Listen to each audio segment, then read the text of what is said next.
Hi, Gloria Libecker here with Healing You. Have you ever considered why wealth and health so often intersect for wise people? And how can you become one of them? I know I've thought about that. If you could be paid to do something that you love, what would you be being paid to do? Notice the first image or thought that springs up inside. Take a moment to notice, how does that feel in your body?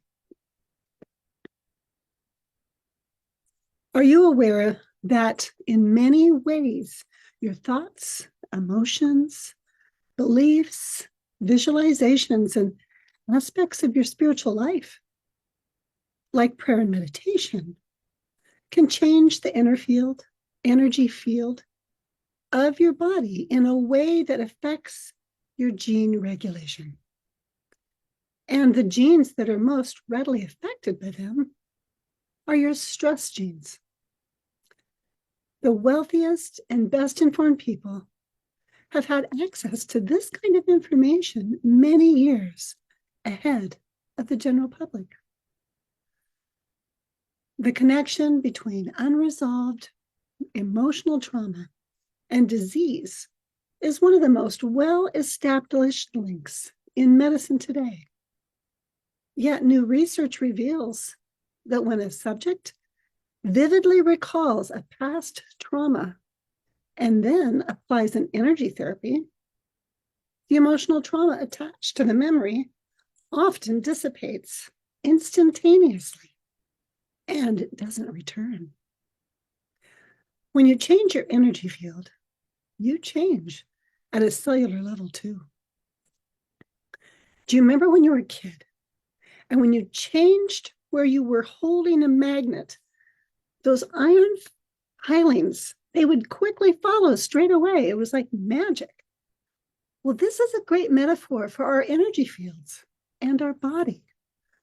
When you change your energy field, your magnet, the cells in your body are directly affected.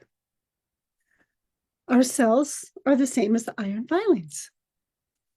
By being willing to allow any emotional traumatic events to be held within a depth empathy process, it can open the way for any stuck energy to move freely back into the flow, which is like changing the magnets. So what is the link between healing our emotional wounds and living from our souls? When we're pulled this way and that by our emotional reactions to triggered events, then our attention is compulsively absorbed in them. And the emotional soundtrack of those up and down waves leaves us little time to reflect or to envision, to discover, and to create.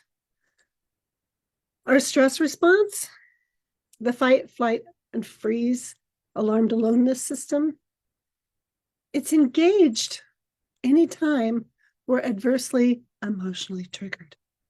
When we're stressed, a cascade of hormones floods our whole body.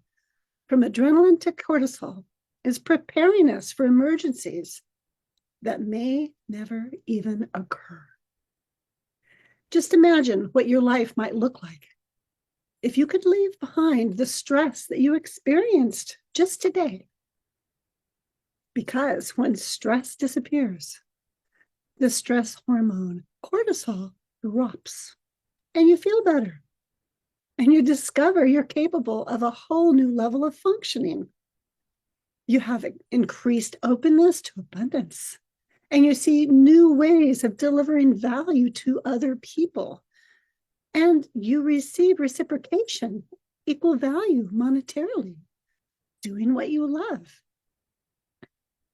The well of joy and creativity can well up within you, empowering you to create the life of your dreams. When our ears aren't filled with the prattle of reactivity and the harshness of lack mentality, our life becomes free of stress-generated automated actions and the need to repair multiple ruptures in relationships, then that still small voice of our soul, it can be heard. And the music of the universal orchestra becomes clearer and louder in the silence that's created by the absence of that emotional anguish.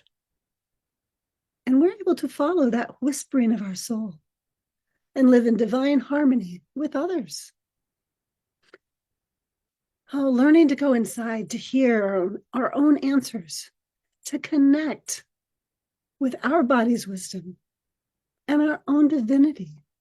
It opens the door to knowing with a capital K. Listening inward is essential for us to shift. And compassion is the key. Compassion includes tolerance of our humanity and acceptance of what is inside of us, both the dark and the light. Learning to forgive ourselves, to become conscious, aware, and gentle with ourselves is vital. Because when we learn to do that internally, we're then empowered to offer it externally in our relationships with others as well. I find accompaniment on that journey is essential. To have accompaniment on your journey, I invite you to reach out to me at healingyoursanctuary.com.